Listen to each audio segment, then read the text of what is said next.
નમસ્કાર 3 વાગ્યાની તમામ મહત્વપૂર્ણ ખબરો સાથે હું છું હેતવી અને સૌપ્રથમ વાત કરીશું પાર્સલ બ્લાસ્ટ વિશે।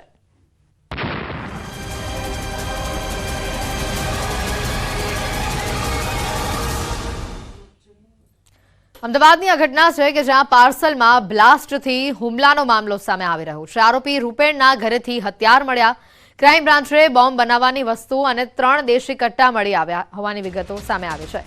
પાર્સલમાં બ્લાસ્ટથી હુમલાનો જે મામલો સામે આવ્યો છે, કયા કારણસર અને કોણે આ હુમલો કરાવ્યો તેને લઈને પણ પોલીસ દ્વારા તપાસ કરવામાં આવી રહી છે।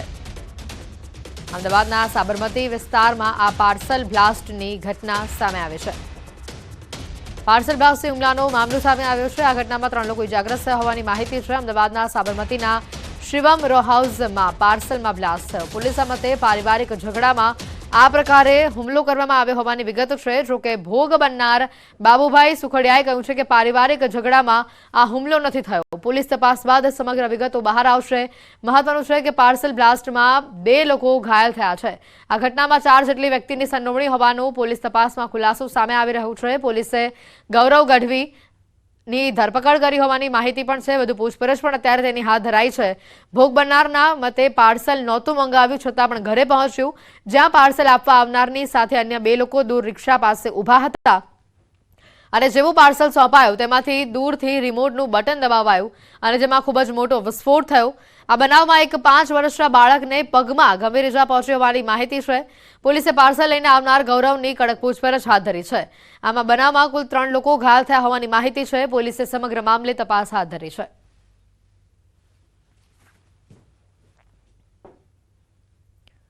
હું સવારે જોબ ઉપર હતો, હું અને મારા વાઈફ, અને મમ્મીનો ફોન આવ્યો કે ભાઈ ઘરે કોઈ બોમ્બ લઈને આવ્યો હતો અને બોમ્બમાં વિસ્ફોટ થયો, જેમાં બાજુમાં મારા કાકા રહે છે, એમને બહુ ગંભીર ઈજાઓ થઈ છે અને મારા પપ્પાના પગમાં ઈજા થઈ છે। અને એ સિવાય મારા કાકાનો દીકરો છે નાનો, જે 5 વર્ષનો, એના પગમાં પણ ઈજા થઈ છે અને એ વ્યક્તિ હાથમાં બોમ્બ લઈને આવ્યો અને 2 સોસાયટીના રહીશોના કહેવા પ્રમાણે 2 વ્યક્તિ ઓટો લઈને ત્યાં બહાર ઊભા હતા, જે અહીંયા તરત લઈને આવ્યો ત્યાં પેલા ભાઈએ કોઈ રિમોટ જેવું વસ્તુ હતું એમના હાથમાં, એ દબાવ્યું અને અહીંયા બહુ જ ખરાબ રીતનો વિસ્ફોટ થયો। અને આપ જોઈ શકો છો કે અહીંયા બધું બહુ જ લોહી છે અને હજી પણ બધી વસ્તુઓ અહીંયા ને અહીંયા જ પડી છે।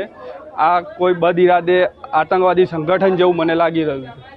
એક પાર્સલ લઈને આવ્યું અને ત્યાં એમના ભોગ બનનાર બલદેવભાઈના ભાઈ કિશોરભાઈ પણ હાજર હતા અને ત્યાં આશરે 10:45ની આજુબાજુ તેમાં પાર્સલ બોમ્બમાં બ્લાસ્ટ થયું અને જે બ્લેડના કારણે જે કિશોરભાઈ છે એના નાક પાસે ઈજા થયેલ છે। જે મુખ્ય આરોપી જે છે ગૌરવભાઈ ગઢવી, જે આપનાર છે, એને પોલીસે ધરપકડ કરી લીધી છે અને જેને મોકલવામાં આવ્યું છે, જેને દ્વારા અને બીજા જે મદદ કરનાર છે, પોલીસ એને ટીમો બનાવીને ધરપકડ કરવાની કામગીરી અને ગુનો નોંધીને કામગીરી જે અત્યારે ચાલુ છે। FSLની ટીમ અને BDDSની ટીમ અહીંયા આવી ગઈ છે અને બીજી ટીમો પણ અહીંયા ચાલુ છે।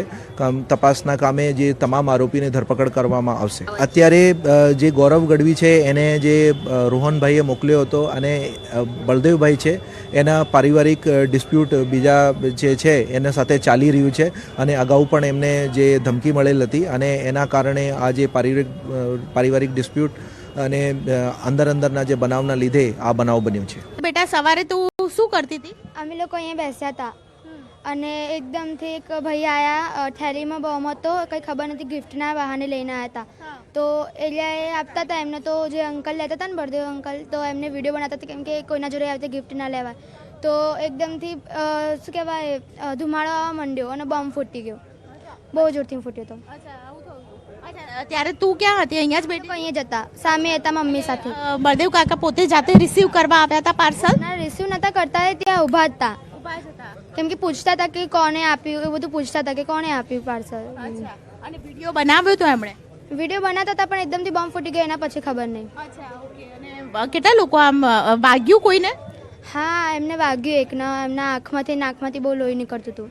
અને જેમને લઈને આવ્યા હતા પાર્સલ એમને પણ વાગ્યું? હા, એમને વાગ્યું। કે ગઢવી સુવંચો મને યાદ નહીં, ગૌરવ ગઢવી, હા એવું કંઈક બોલ્યો, બરાબર, એ ગૌરવ ગઢવી। અને તું ક્યાંથી આવ્યો છે? કે ભાઈ મને ખબર નથી પણ સુરેશભાઈએ મોકલ્યો છે મને, તો તમારું પાર્સલ મેં કીધું મંગાવ્યું નથી, મને ખબર નથી, તું આ લઈ જા। એટલામાં ત્યાંથી આગ ચાલુ થઈ।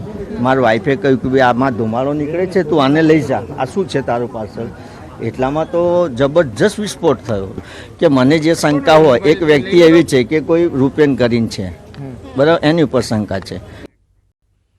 આગળ વાત કરીએ અન્ય સમાચારોમાં પ્રધાનમંત્રી મોદી આજથી 2 દિવસના કુવૈત પ્રવાસ ઉપર છે. કુવૈતમાં પીએમ મોદીનું ભવ્ય સ્વાગત કરવામાં આવ્યું. દ્વિપક્ષીય સંબંધોમાં એક નવો અધ્યાય શરૂ થાય તેવી શક્યતા છે. બંને દેશો વચ્ચે સંરક્ષણ, વેપાર અને અન્ય ક્ષેત્રોમાં ભાગીદારીને વધુ મજબૂત કરવા પર ચર્ચા થશે.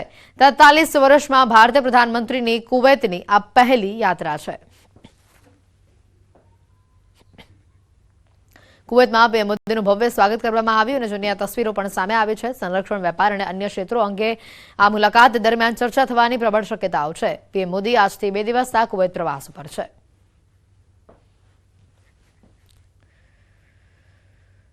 અમદાવાદના સિંધુ ભવન રોડ પર અકસ્માતની ઘટના સામે આવી છે, જેમાં બાઇક ચાલકે કારને પાછળથી ટક્કર મારી. બાઇક ચાલકને ઈજા પહોંચી હોવાની પણ માહિતી સામે આવી રહી છે. પોલીસે કાર ચાલકની ફરિયાદ લઈ કાર્યવાહી કરી છે. અકસ્માતની આખી ઘટના સીસીટીવીમાં કેદ થઈ છે. સીસીટીવીના આધારે પોલીસ સમગ્ર મામલે કાર્યવાહી કરી રહી છે.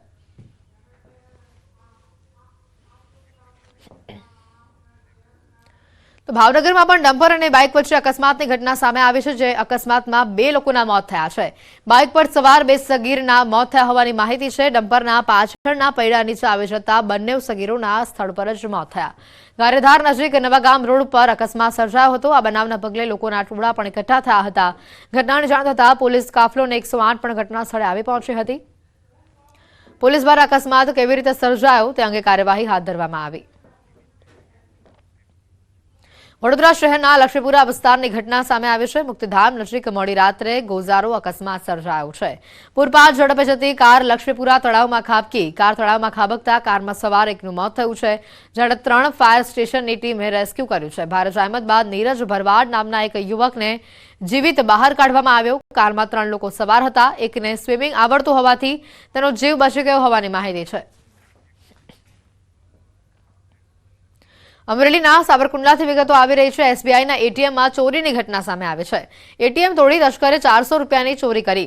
દરબારગઢ વિસ્તારમાં આ ઘટના બનવા પામી છે. સીસીટીવીના આધારે પોલીસે ચોરને ઝડપ્યો હોવાની માહિતી સામે આવી છે. સુરત જિલ્લામાં તસ્કરો બેફામ બની રહ્યા છે. તસ્કરોને જાણે પોલીસનો ડર જ નથી તે પ્રકારની સ્થિતિ અહીંયા જોવા મળી રહી છે. ઓલપાડના સાયણ ગામે કારમાંથી રોકડા રૂપિયા ભરેલી બેગની ચોરી થઈ. ગેરેજની બહાર પંચર બનાવતા વેપારીની કારમાંથી તસ્કરોએ 4,45,000 રૂપિયા ભરેલી બેગની ચોરી કરી, જેમાં તસ્કરોએ 2 દિવસ વેપારીની રેકી કરી અને કારમાં પંચર પાડી દીધું. કારમાં પંચર પાડતા તસ્કરો સીસીટીવીમાં કેદ થયા હતા. સમગ્ર ઘટનાની જાણ ઓલપાડ પોલીસે કરવામાં આવી છે. રાજકોટના જેતપુરમાંથી માનવ કંકાલ મળતા ખળભળાટ મચી ગયો છે. હંસરાજનગરમાં અવાવરૂ પ્લોટમાંથી કંકાલના અવશેષો મળ્યા છે. સ્થાનિક વ્યક્તિની નજર પડતા પોલીસને જાણ કરવામાં આવી હતી. પોલીસ તપાસ બાદ માનવ કંકાલની સમગ્ર હકીકત બહાર આવશે.